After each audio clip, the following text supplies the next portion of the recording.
A well-written letter of explanation is a smooth paved highway to your visa approval.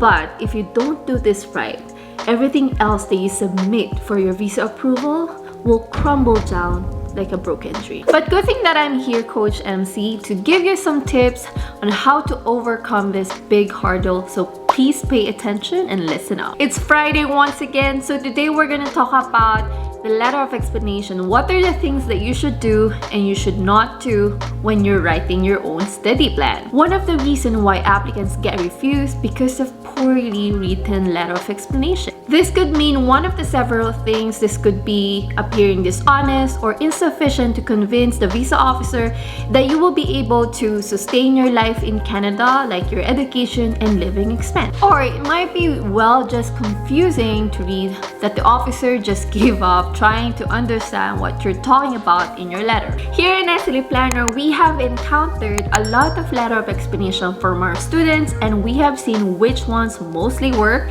and which one don't work at all. Of course, we want everybody to get their visa approval, so check out the student mentorship in my description box. I have the link there, and don't forget to sign up for the registration for upcoming masterclass on how to get the best program here in Canada. That will be this coming January 21st. First off, we should look at your age.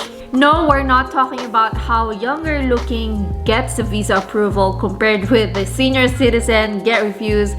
Hindi yun ang pinag-uusapan natin dito. Once you hit 40 years old, IRCC tends to have more questions about your intention to study sa Canada. Of course, Canada prefers younger applicants who would have more years to spend in service of Canada's economy than letting in student applicants who are in their 40s. And at this age, most people would have long, extensive experience, they have higher education, they have master's or PhD, which counterintuitively reach a point that IRCC might question. They might also think that why this applicant with long, extensive experience with higher education would quit their job and study in Canada. So you really have to be careful when you're justifying this point. You have to convince the officer that you have the best intention to come here as a genuine international student. One of the best examples here to justify is that your education like 20 or 30 years ago, most of them, like the skills that you learned before, are obsolete right now.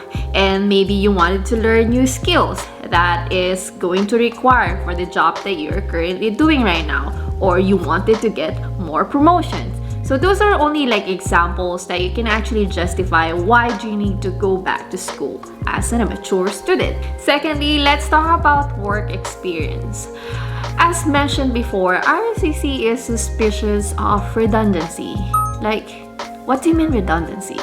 Well, if you are taking a diploma and then you have already a bachelor's degree, this could be a sign that you're gonna do a redundancy, especially if you're pursuing a similar program. For example, if you have taken bachelor's degree back home in pharmacy and then you're working as a head pharmacist already, and you're about to take a diploma in, let's say, pharma technician, that seems like a redundancy, or even you're pursuing lower than your bachelor's degree. It is part of your letter of explanation that many applicants tend to overlook. There are other possible solutions that you can do here, especially if you can actually emphasize that you're trying to get a promotion. However, some applicants took that job because they have like an updated credential. You can then just justify to the IRCC that you need this diploma so that you get that promotion. You can highlight the fact that your formal education is not relevant anymore to the job that you're currently doing. Therefore, you're coming to Canada to take that study program to be more equipped with applicable skills to fulfill that job position. How about you? Have you overlooked these details in your letter of explanation? Hit me a like button if you think that this is helpful so far. And of course, leave me a comment if you think that these details are relevant to your situation right now. Subscribe if you want more letter of explanation videos in my channel. Third one, why don't you just study in your home country where it's, it's cost effective for you? Great question, actually. This would always be a question that IRCC might ask you silently. So then you will have to justify your choice by pointing out the unique provisions of schools in Canada which you will not find in your home country. For instance, you can say that your choosing college or university in Canada has exceedingly advanced technology that your home country cannot provide. It will be very helpful too if you specify certain technological methods that your chosen school provides. An equally effective point would be the quality of the education that you will be getting in Canada. It's actually a credential that will be recognized globally. Unlike if you will be getting a degree or diploma in your home country, most of the time that is only relevant to your country. Just don't forget to point out that Western educational degrees are usually incomparable to your own country's degrees. Fourth, which is the most important one, is your plan after studies. It would greatly help to convince IRCC with a solid and realistic plan after getting your diploma or degree in Canada. It has to evolve in getting a professional job, which is much higher in the job or what you have right now. Or if you're a business-minded person, you can actually lay out the plans. Let's say you're venturing to this future business, but you must have to point out that this is actually relevant to the chosen study program. Remember, if you give IRCC the slightest hint of unpreparedness for your future plans, if you do this right, you will have so much chances of getting approved. Another thing that you have to convince them is that do you have enough funds to sustain your life in Canada?